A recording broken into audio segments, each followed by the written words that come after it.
नमस्कार, मी शिवानी पाटील आणि माझ्या SP3630 या यूट्यूब चॅनलमध्ये आपले स्वागत आहे. आता मी इटली या देशात आलो आहोत. इटलीमधील प्रसिद्ध खाणं म्हणजे पिझ्झा, पास्ता आणि जिलेटो. म्हणून इटलीला पिझ्झा, पास्ता आणि जिलेटोचे माहेरघरसुद्धा म्हटले जाते. आता तुम्हाला प्रश्न पडला असेल, पिझ्झा पास्ता तर समजलं, परंतु जिलेटो म्हणजे नेमकी काय? तर जिलेटो म्हणजे इटालियन भाषेत आईस्क्रीमला जिलेटो असे म्हणतात. आपण इटलीमध्ये आहोत आणि हे पदार्थ खाल्ले नाही तर कसं चालेल? हे तर आपल्या सर्वांच्या आवडीचे पदार्थ आहेत.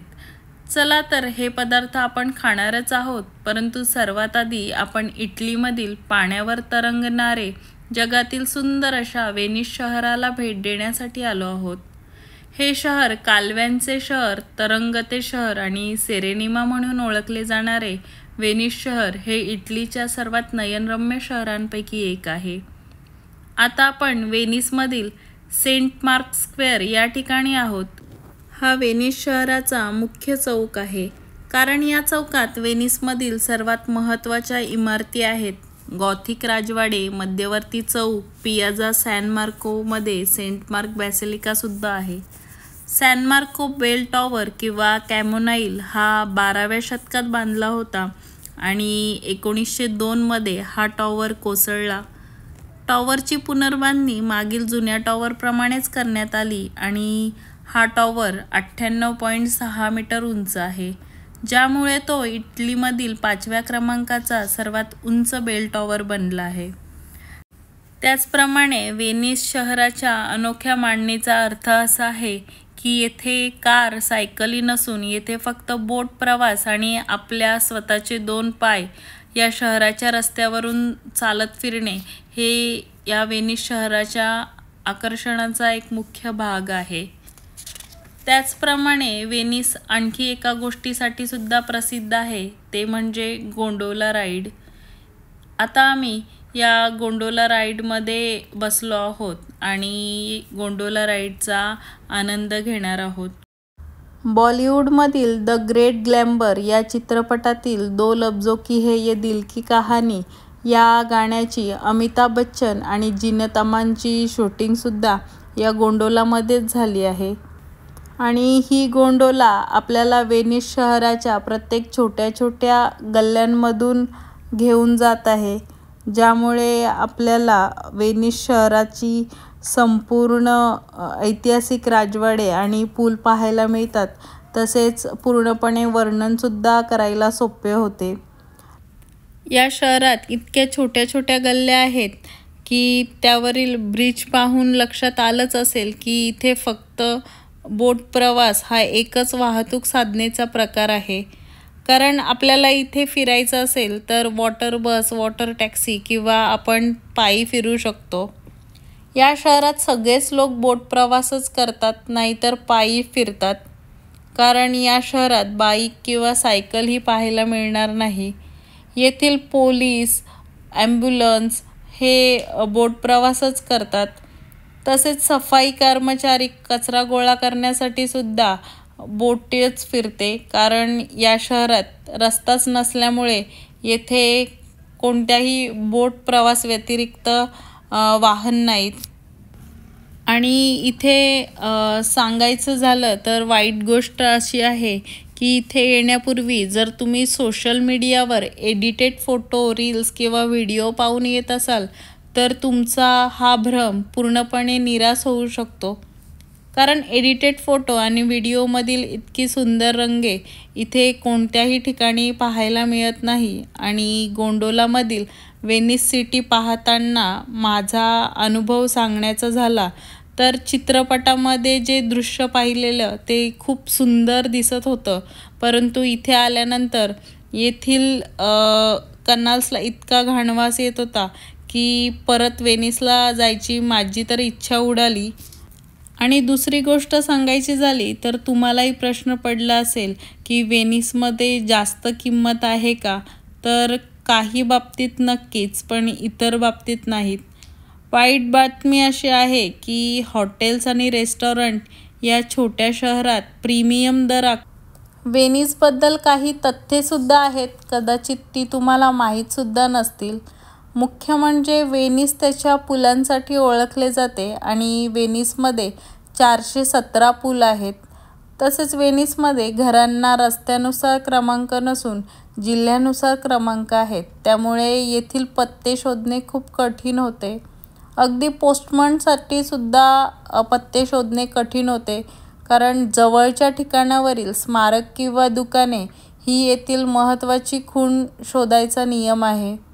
व्हेनिस हा दरवर्षी 1 ते 2 मिलीमीटर पाण्याने वेगाने बुडत आहे आणि गेल्या 50 वर्षात व्हेनिसची लोकसंख्या 1,20,000 वरून 50,000 पर्यंत कमी झाली आहे. काही तज्ज्ञांचे असे म्हणणे आहे की 2030 ते 35 पर्यंत व्हेनिस हे एक भूत शहर असू शकते, जिथे दिवसा फक्त पर्यटक येतील.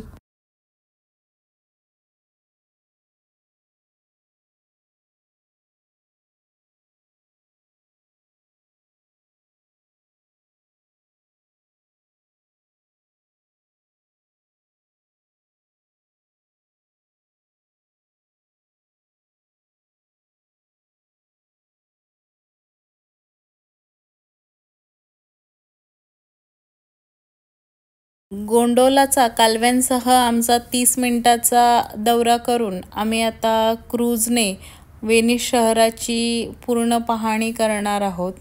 चला तर पाहूया. मानवाच्या कौशल्याचा आणि बुद्धीचा अप्रतिम नमुना म्हणजे हे शहर. हे व्हेनिस शहर बनविण्यासाठी समुद्रात खोलवर 1 करोड जास्त टोकदार लाकडी खांब रोवले आहेत आणि त्या खांबावर बनविलेले हे शहर.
चला तर मित्रांनो, तुम्हाला हा पाण्यावर तरंगणारा शहर कसा वाटला ते मला नक्की सांगा आणि आवडल्यास लाईक, शेअर अँड सबस्क्राईब करा.